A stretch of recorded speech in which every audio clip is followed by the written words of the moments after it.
Well, hey there, it's Pete with GCI Turf. Hope you're having a great day today. Hopefully you can hear me loud and clear. I've been testing out this new microphone a gentleman recommended to me for when I'm at the shop, and I'm hoping that it will drown out some of the background noise of the cars. So next time I do a video out at the shop on the Bermuda, I will make sure I have this thing with me. So this video is a little bit about aeration, and let me go ahead and say this and get this out of the way. No, it's not the correct or proper time for you to aerate in the middle of summer, especially as hot and as dry as we are. Where I live in North Carolina, we just hadn't had the luck with the rain this year. We've gotten a couple of good storms, but overall the yards are like really stressed out and look kind of rough. A little quick update on my neighbors. Where I put down that 1919, it actually popped back to life really good after that storm. We got that rain, still got a little bit of stress kind of on the ditch line itself, but other than that, it looks really good. So if aeration is such a bad thing in summer, why in the world would you do it? Well, that's simple. I feel like I have a duty, a responsibility to push the turf here at the house and back there in the back and the Bermuda as hard as I can possibly push it. I mean, just almost to the point to where I torture it, so that when people buy it and use it and put it in their yard, I already know they're not going to be nowhere remotely close to as rough on their grass as I am on mine. So that's kind of why I do a lot of this stuff, is just to push it and see, what I can get away with and what I can't get away with and that kind of thing. Of course, we're talking about residential yards. I am well aware that, ball fields and stuff with bluegrass and Bermudas and stuff like that, which Bermuda's a little different. We'll talk about that in a minute. But I'm well aware of, ball fields and things like that with bluegrass. They're going to punch their yard all summer. That's just what they do. It's a high-end, highly maintained turf in a different setting than, say, a residential yard. To start, let's define aeration. And basically, I'm talking about mechanical aeration. I know there's some liquid aeration products out there like Aerate, and yeah, I believe they got their place and time that they can be used. But in my opinion, there's absolutely nothing. No liquid, no granular, no magic spell, nothing you can do to the ground that will replace mechanical aeration. And so what is mechanical aeration? Well, it is very simple, where you would take a tool, an implement, a machine, some type of contraption or whatever, and physically open the ground, or you would physically remove pieces or portions of the earth from the earth, and that would leave a hole, a slit, a slice, something to that effect, and that would allow air and oxygen and water to physically penetrate the surface of the ground and get down into the root zone in a physical way, meaning there's nothing you would spray and kind of manipulate the ground to make the water penetrate better or whatever. You're physically opening the ground so physical water can get down in there. There's several different ways of aeration. You have your old standard core aeration. You hear me talk about the dog turds that get all over the ground.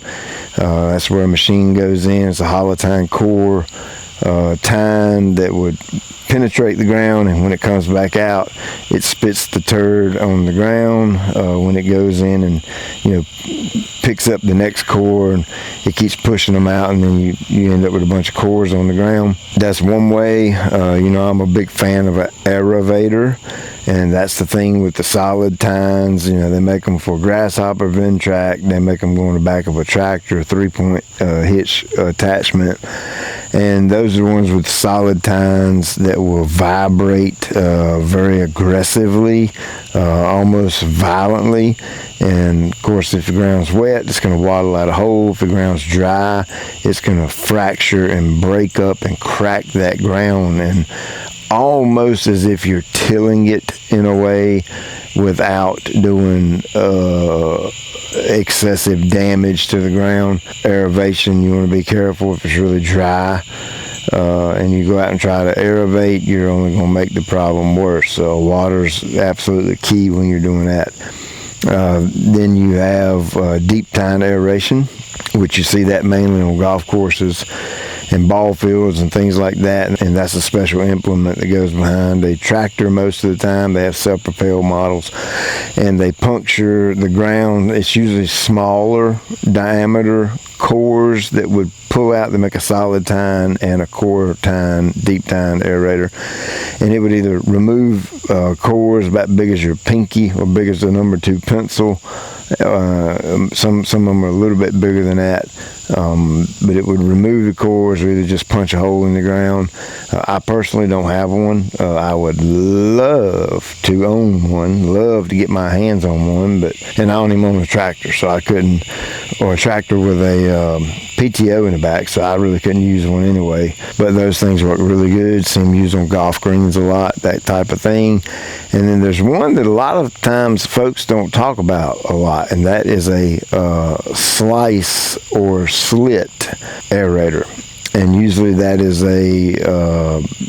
set up on a shaft that rotates, kind of like a core aerator, but they're flat pieces of metal shaped in a triangle shape, and they penetrate the ground and come back out. And of course they cut these little grooves in the ground, or a slit in the ground. And so technically you're not actually removing a core or a piece of the earth, you're just kind of opening it and spreading it out. And that's what allows the oxygen, air, and water to get down in the root zone. So my Ventrac, I've got the 48-inch core aerator that goes on the front, and then like a second component to that you can transform that core aerator into a spiker or slicer. And I bought one, and that's what I've used back here on the bluegrass. We just recently got some rain, so the ground was somewhat soft, and I went over it just one good time, one standard pass on it, and worked pretty well. Got some good penetration. Some places I got down about 3 inches, some places 2 inches, and immediately, as soon as I got done with that, I started watering. That's crucial, for me to be able to try this and attempt this in the summertime. Water, I gotta have it. Gotta be able to put water on it immediately, because with the ground opened up and exposed, obviously it can do the exact opposite you want it to do, and it could dry out much quicker because the ground's open versus the ground being closed up. So I was feeling kind of good, and I went on over here to the fescue and started doing the fescue the same way. And I actually didn't do the front yard, and I did do the back. Just so I'd have some comparison to see, if there's any difference at all. I could visually see it between the front and the backyard. And when I went back to the shop to take the Ventrac back, I just went on out there and had at it with the Bermuda as well. Now, Bermuda is a different animal. Warm season turf, it thrives in the heat. It loves the heat. The hotter it gets, the better. It's just absolutely in its environment, in its prime, when it is in the middle of the summer. Now, another benefit of using this spiker attachment on Bermuda, I can't physically go under the ground and see this happening, but I can speculate that it's acting somewhat as a verticutter, meaning the rhizomes and stolons that are present with Bermuda turf, and this being a straight edge type tool, I would imagine it's cutting those stolons and rhizomes as that triangular shape of metal is penetrating the ground. And of course, when you do that, you're promoting it to spread and get thicker. I even went over the golf green while I was at it. So this was about 3 weeks ago when I actually physically did the aeration from the time I'm filming this part of the video.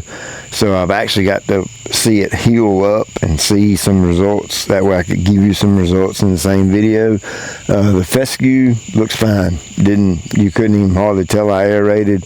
I see little to no difference in the front yard and the backyard. In the backyard back here, I do have my same little spot over here by the road that typically stresses out a little bit when it gets really, really hot and dry. So as far as the fescue goes, I don't think it helped or hindered it in any way, because I still see the same typical spot of heat stress out here that I normally get. The Bermuda, it turned the Bermuda on. It really turned it on. I happened to apply some 002 microgreen and some 700 green effect the same day that I aerated. I was going to be watering with the aeration anyway, and so I just took advantage to make an application and a bit of water it in. And of course, that along with the spike aeration, the Bermuda grass is absolutely on fire right now. And let's talk about the bluegrass. I doubt I'll ever try that again, because the bluegrass did not like it all that well. I don't know if it was the size of the spikes on this attachment. They were just too wide, and they made too deep of a gash or too wide of a gash. But 4 or 5 days after I did it, you could go back out there and look, and you could see the spike holes in areas, and it looked like it left a little dead ring of grass. You can look at your screen right here and see me pointing at these holes, and you'll see what I'm talking about. You can see the exact pattern of where the spikes hit the ground, and you can see the little dead spots around it. Now, the whole yard didn't do it that way. Okay, it was just a few spots here and there, but that was a few spots too many for me. And no, the bluegrass didn't fill back in like I thought it would. And of course, it's just super hot. It may not be the time for it to fill back in, but I can still, when I'm mowing, I can see the little slits or little slices in the actual ground. And I don't really think I like that. So that's just another reason I probably won't try that again. The only way I'd probably ever aerate in the summer again back there is if I get my hands on one of those deep tine aerators. And something unusual happened. I got a pretty severe fungus in the bluegrass. If you've been following me, you know that for 3 years now, on my test plots of bluegrass back there, I've yet to spray any fungicide, not the first drop. It's really weird because I've never seen this type of disease before. So I sent a few text messages to a few of my buddies, and they told me exactly what it was. Both of them said the exact same thing. And I'll put the name of it on the screen because I'm not even going to attempt to say it or pronounce it. And I'll also put a link in the description below to NC State turf files that kind of has a little write-up on it. Fungicides really don't do much for it. It kind of has to heal up on its own, and it's a stress-induced fungus. Okay, now if you look at this pattern on the screen here, you will see the pattern is identical to my spike aerator. You'll see the long streaks, long straight lines. Now that's typical of the disease from what I understand. But what I'm getting at is, man, it just looks awful suspicious that the next day this fungus or this new disease I've never seen showed up.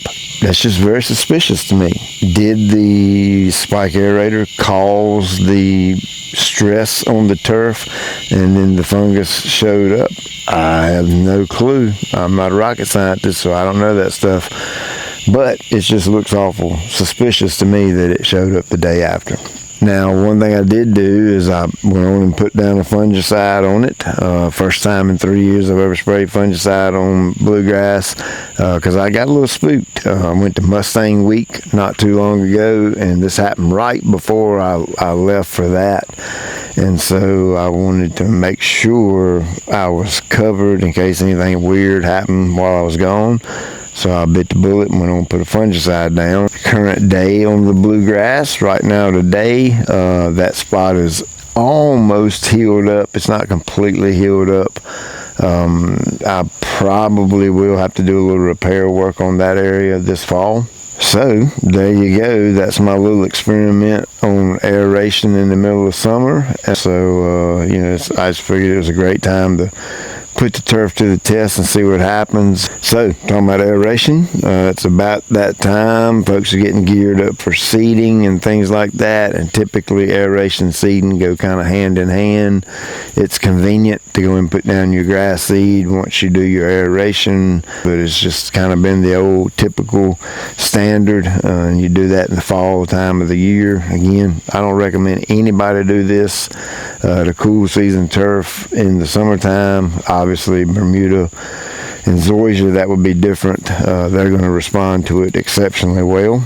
So I apologize for it being dark. I know you probably can't even see me now. I'm over here sitting down in the chair. But, sometimes there's just not enough hours in the day. I run 2 companies here locally, an online company, getting ready to start a 4th one as soon as that happens. And so I'm just a busy dude. So sometimes my videos may not be the greatest. As always, I appreciate you taking time out of your day to watch. I'll check you later.